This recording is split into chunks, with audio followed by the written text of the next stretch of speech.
Security scan. Please stand by. Scanning. Do not move. Security scan successful. You now have full access to all files. Welcome to Conspiracies Inc. With your host, Bryan Dattilo. Do you believe? I am Bryan Dattilo. This is Conspiracies Inc. Thank you for joining us as we kick off our very first season, the alien cover-up, the alien controversy, the alien conspiracy.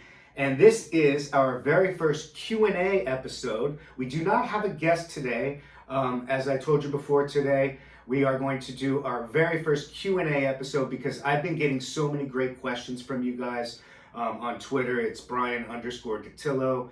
We have Facebook, Instagram, Conspiracies Inc. podcast. We have the website, www.conspiraciesinc.podcast.com.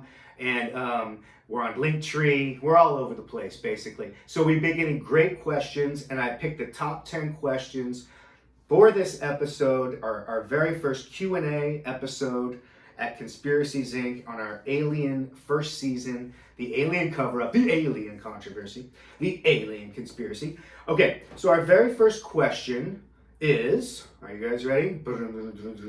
That's my terrible drum roll.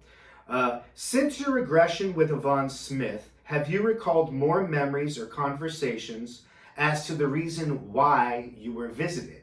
That's a great question. Okay, I don't know why I was visited. I just want to clarify that right now. I have no idea. I do have certain hypotheses in regards to this being generational and this happening not only to me, but maybe in my family line.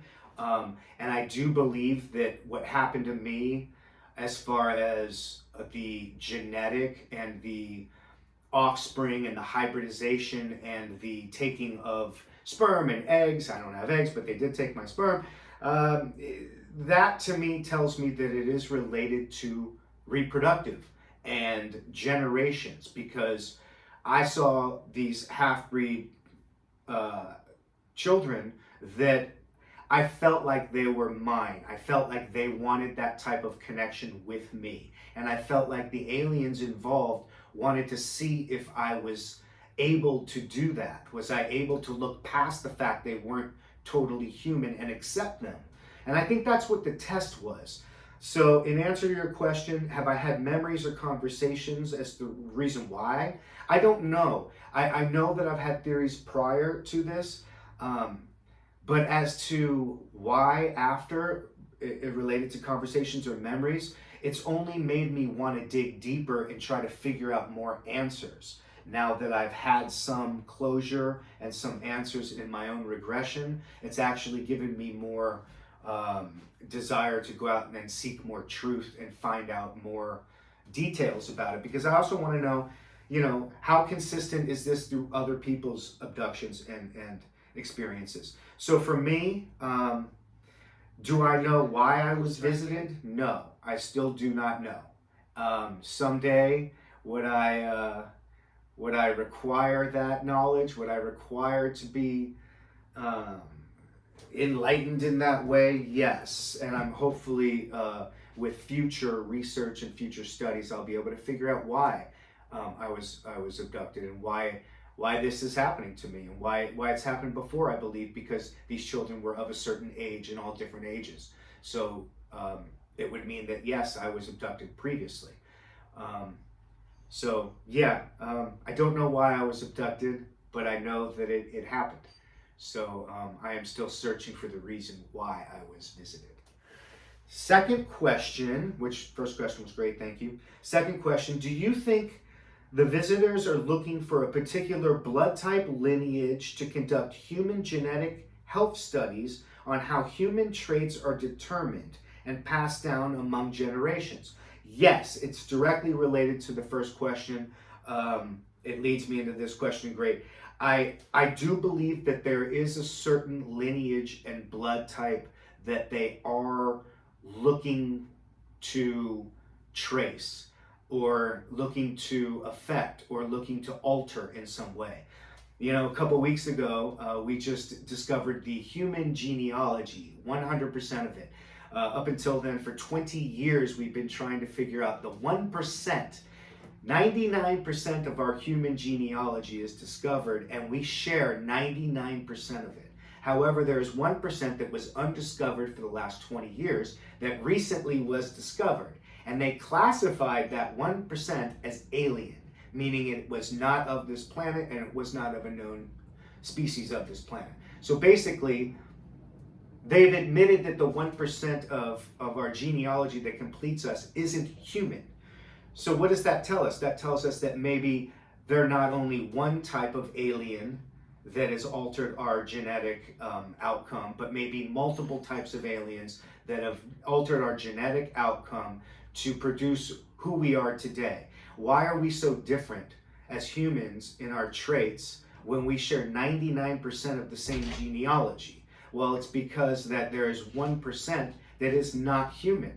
So for that aspect, to be clarified by these scientists now at this point is so exciting because yes, we figured out the human genealogy. And guess what? That 1% that was missing is alien.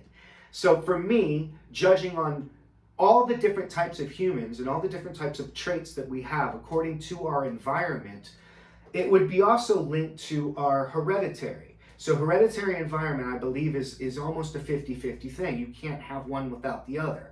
You need environment to influence human traits, and you need a DNA to influence human traits. So for me, I'm of the belief that yes, that 1% is alien. Not only do I feel like it's multiple races of aliens, because we are so different in that 1%. So for me, I don't believe that one type of alien is responsible for our genetic alteration. I believe that there are multiple aliens that have dipped into our DNA, and the Greys and my abduction is just one type. I'm not saying I've been abducted by other types of aliens because I don't have proof of that, but I'm saying that our human appearance is so vast and different across the board due to your environment and your hereditary. And I believe that there are multiple aliens affecting our DNA in that 1%. Yes, we share a 99 percentile that is even through everybody. And to have it coded in the DNA genealogy now, it's an amazing thing how they classify the coding into proteins and breaking them down into the T's and the O's. Whoa, I did a little research on it. And it's the A's, the G's, the C's, and the T's. That's how they classify the genealogy. And those are breakdowns in proteins, in ribosomes, if you will. And that's how they identify these different traits. But the weird thing is, now that we've figured out our whole DNA and our whole genealogy, excuse me for my page turning, it's a set of instructions to build and sustain a human being. So right now, we know the exact blueprints it takes to sustain and build a human being. So look in the future at humans being designed and diseases being eliminated due to this discovery. So it's quite exciting, actually. It's amazing is what it is. That they did it in 20 years is even more amazing. So I didn't even think that would be done in my lifetime. But I said two things. Yes, we will decode human genealogy, and yes, we will have proof of life on other planets and aliens interacting with us before I die. So let's see if that comes to be. So that's my answer to question number 2 about genealogy and lineage and traits being passed down through generations. I think that they are monitoring certain people and monitoring certain families, certain sets. And they also get into soul groups as well. It's not just to who you're physically related to. It's also soul groups because they're dimensional beings. So they're also monitoring your soul chart as well. Okay, question number 3. Do you believe there's a connection between alien beings encountered in abductions and entities described in various states of sleep paralysis or dreams? Excuse me. Now, I'm so glad that sleep paralysis is being mentioned as one of the questions and being brought up, because when I describe my story, a lot of people say, oh, you were under sleep paralysis. That's all that was. you weren't abducted by aliens, you had sleep paralysis. Well, I done my research on sleep paralysis, and sleep paralysis only lasts a few seconds, at the most a few minutes. When your body lays down to go to sleep, your astral body, your soul, leaves your physical body and hovers directly over your physical body. This is how you're able to rejuvenate, and you're able to absorb energy to feel renewed after you sleep. Your soul actually hovers above your body, your astral body. Now, when that astral body has trouble getting back into your physical body, you experience sleep paralysis. But usually that's only for a couple of minutes, at the most a couple of minutes, if not seconds. My abduction and my loss of time lasted 6 to 8 hours. So for me to be under sleep paralysis for 8 hours is not accurate by the definition of sleep paralysis. Now, I believe that these aliens are dimensional beings with technology that allows them to come in and out of the fourth and third dimension. So they're physical, they're not physical. They have the same technology that can produce a sleep paralysis, but elongated sleep paralysis.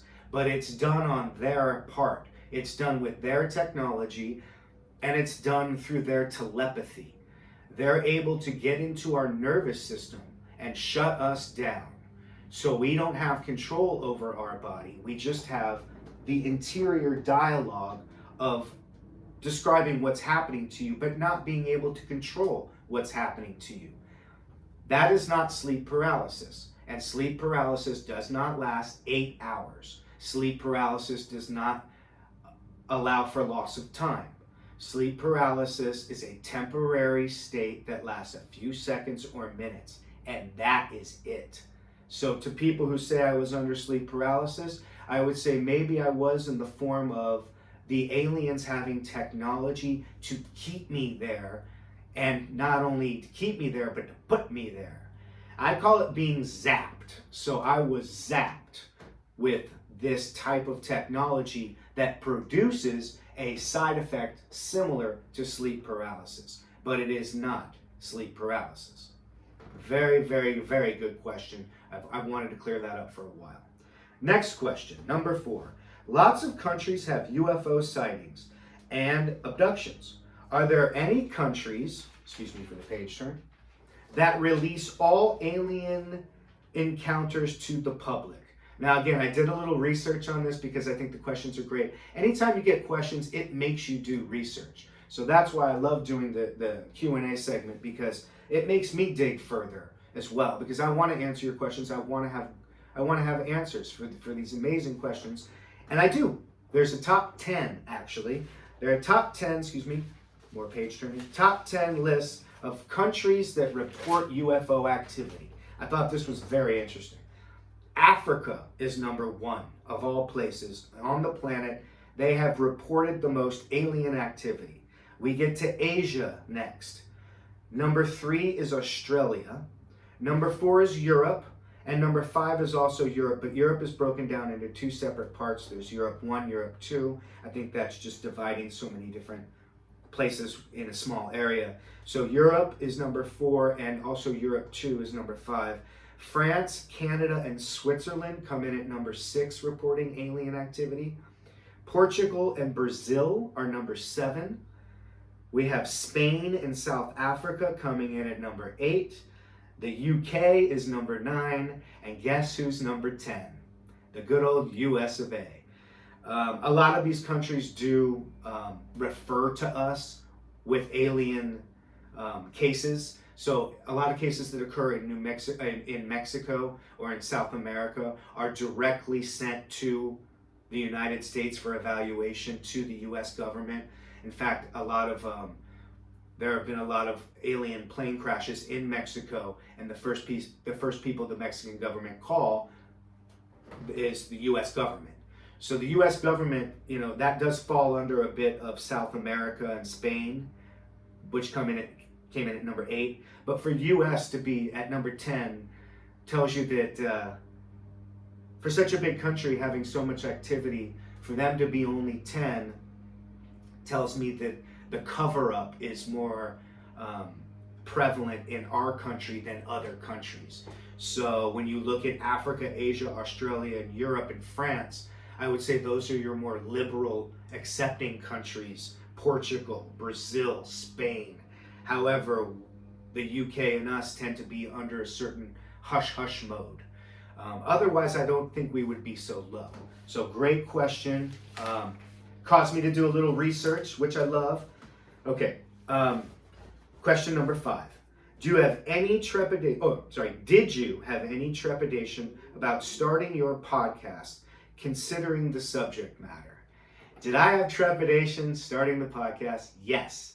This was just an idea I had that I told my managers about, and I was like, I should do a podcast. Why do you want to do a podcast? I don't know. I know a lot about alien stuff and ghost stuff, mostly alien stuff, and they're like, we didn't know that. So started the podcast under those pretenses.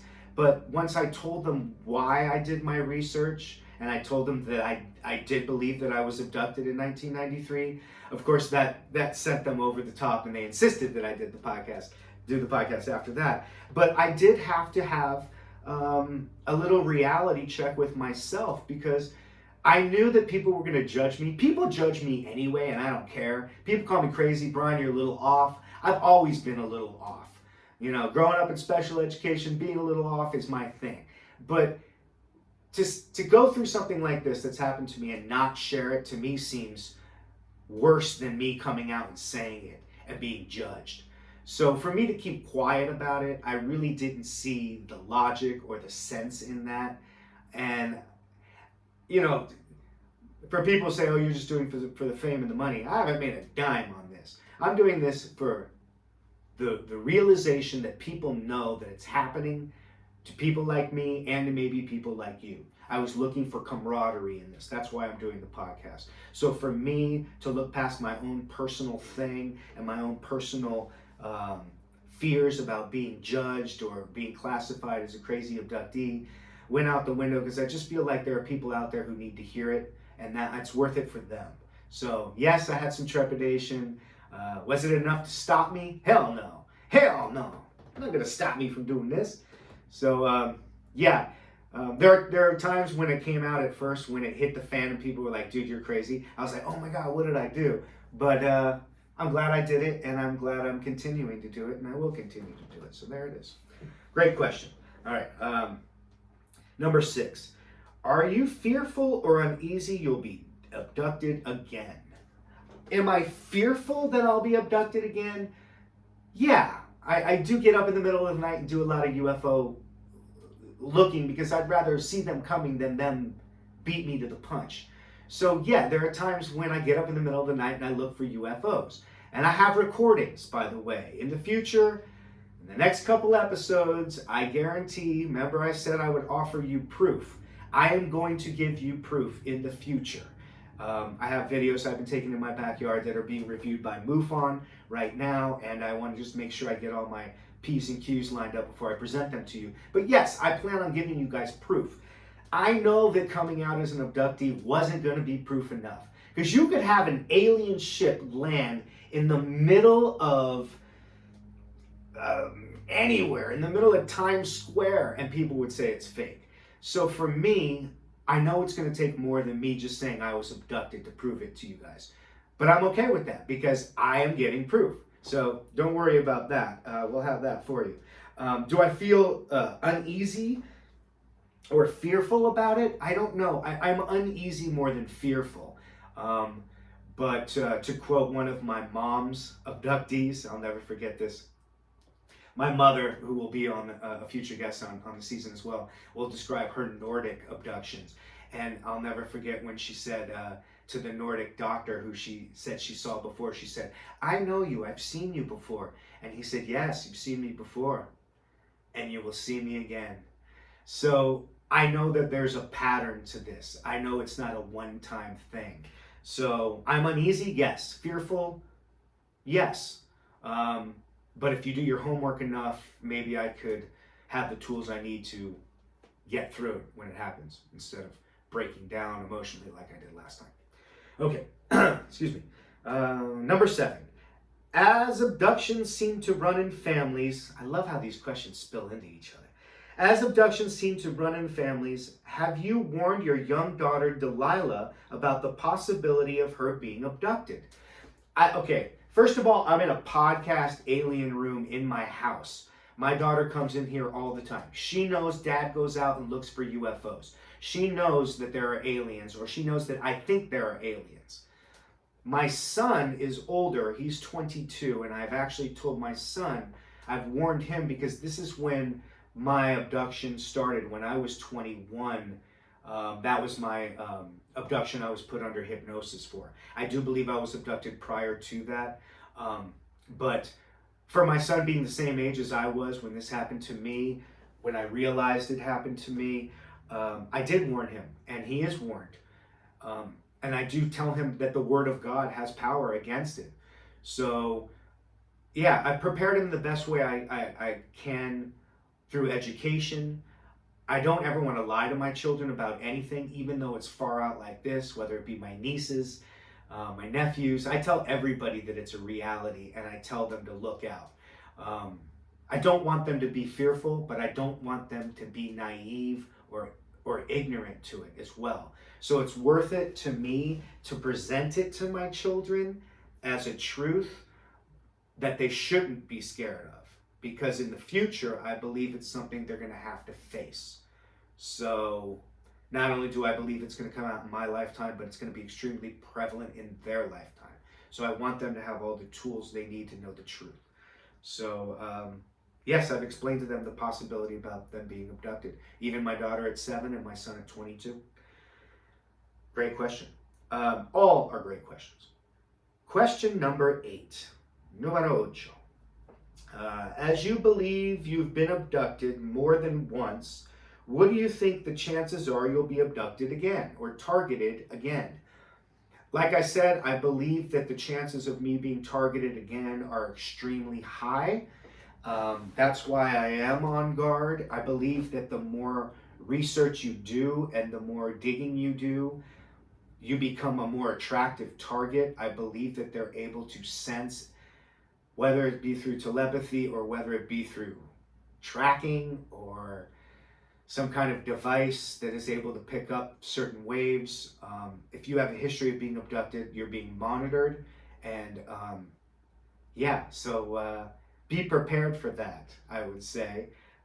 I think that my chances of being targeted again are astronomical. Question number 9. Last 2 questions, kids. Thanks for hanging in there. This has been really fun. What do you say to anyone who... This is actually my favorite question, I gotta say right now. What do you say to anyone who thinks your abduction was fabricated? First, I love the word fabricated. Fabricated. It's a very fancy word for liar or crazy person or someone who's making up a story. What do I say to people who think that my abduction was fabricated? I get teased by my own friends all the time. I was just playing golf with a bunch of friends. They were teasing me. Dude, you're abducted. That's why you missed that shot, you know? No. I think there are multiple reasons why I was abducted.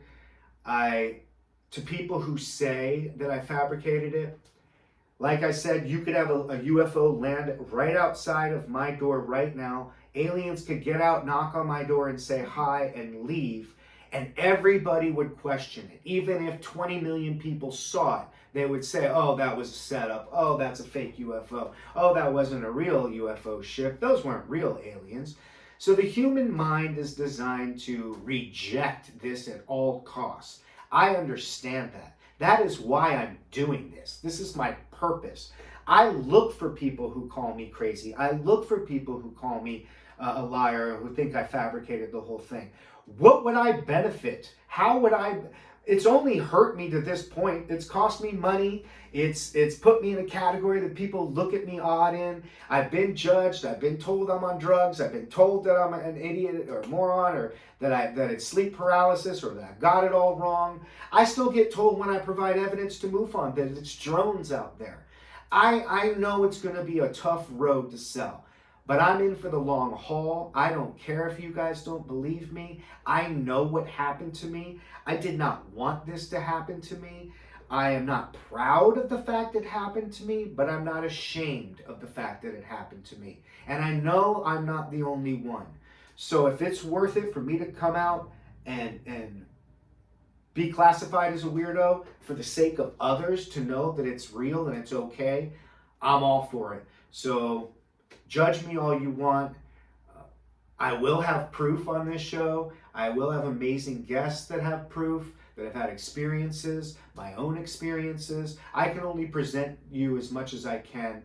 At some point in your own mind, you're going to have to look for your own truth about this, your own possibilities of life on other planets. How many solar systems are just like ours? How many stars are in our galaxy that is just like our solar system that could house life? Exoplanets being discovered by Hubble and by so many different telescopes around the world that are taking exoplanets and saying not only do these planets have possibility of life. So I think that people need to face the truth themselves before they call other people liars. So do your own research, figure out your own truth to it as well, and then come back and tell me how much I'm fabricating. Love the word fabricating. Okay, let's see. The last question number 10. The last one. Do you feel, what do you feel, what did you feel, I don't have my glasses on this whole time, that's my thing. What did you feel when you came out of your regression? Did it answer all or most of your questions that have been haunting you? Boy, tough question to read and to answer. Let's see. What did I feel when I came out of my regression? I felt a huge levity. I felt a huge burden off my shoulders. I felt like the therapy part of it was amazing. However, it did leave me with a lot of unanswered questions and a lot of questions that made me do 10 times more research. And it's relit my fire to know what's happening outside of that abduction. I feel like I got that abduction down pretty well. I feel like I know about 80 to 90% of what happened to me. I know that I was physically taken from my bed. See, a lot of people say, how do you know this wasn't not sleep deprivation? How do you know this wasn't sleep paralysis? How do you know this wasn't something that you dreamt? Because I was physically taken from my bed.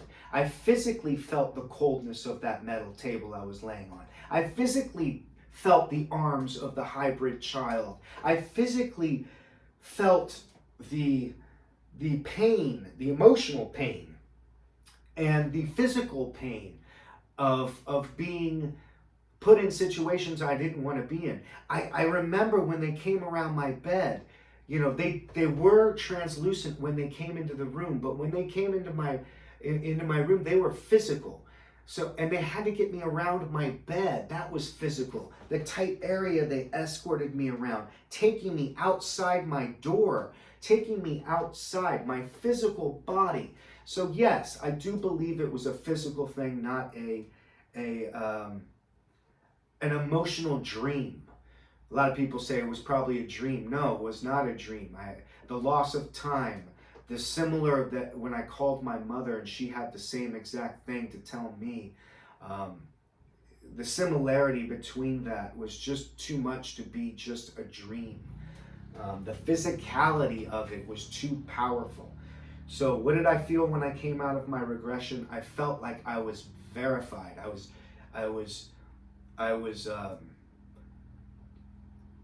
was rewarded with the experience of going through what I went through and saying, you know what, Bryan, it happened. It's not something you made up. That happened.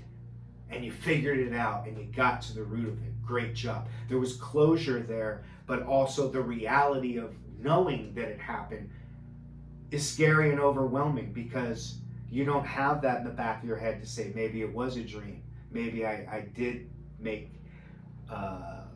that into a thing that it wasn't. No, I know for a fact what it was. And I know for a fact what I went through. And I know for a fact that other people go through it too. And the stories that I hear, the loss of time, the being taken against your will and only having your interior dialogue being communicated telepathically, seeing children that might be related to you that are half-breed, seeing worker-type aliens, doctor-type aliens, aliens that seem to be in charge of everything, even the other aliens, the ships that they were on, the technology. It's undeniable that it happened to me. Did it answer most of my questions that I have that were haunting me? Yeah. Did it open more questions? Yeah. So I'm still on the thirst for wanting to know more. I'm still on the path of wanting to know. And that's why I'm going to elongate this season. This Conspiracies Inc. alien cover-up, alien controversy, alien conspiracy season is going to last longer. I have more guests coming. And in the future, I do plan on providing proof. You're going to see my video proof. And we also are going to have my mother join us for an episode. And I have some amazing guests that have influenced me from the very beginning of my research. I'm so honored to have those guys in the future. Nick Pope, David Hatcher-Childress. There's a long list of amazing names coming. So hold on to your hats. Keep your eyes on the sky. Thanks for listening to our question and answer segment. And next week we'll be back with an amazing guest and an amazing episode. Thank you for watching. Thank you for listening. And remember, Apple, Spotify, wherever you get your podcast, conspiracysincpodcast.com. We're on Linktree. We're everywhere. Look us up, Conspiracies Inc. Podcast. Thanks for joining us.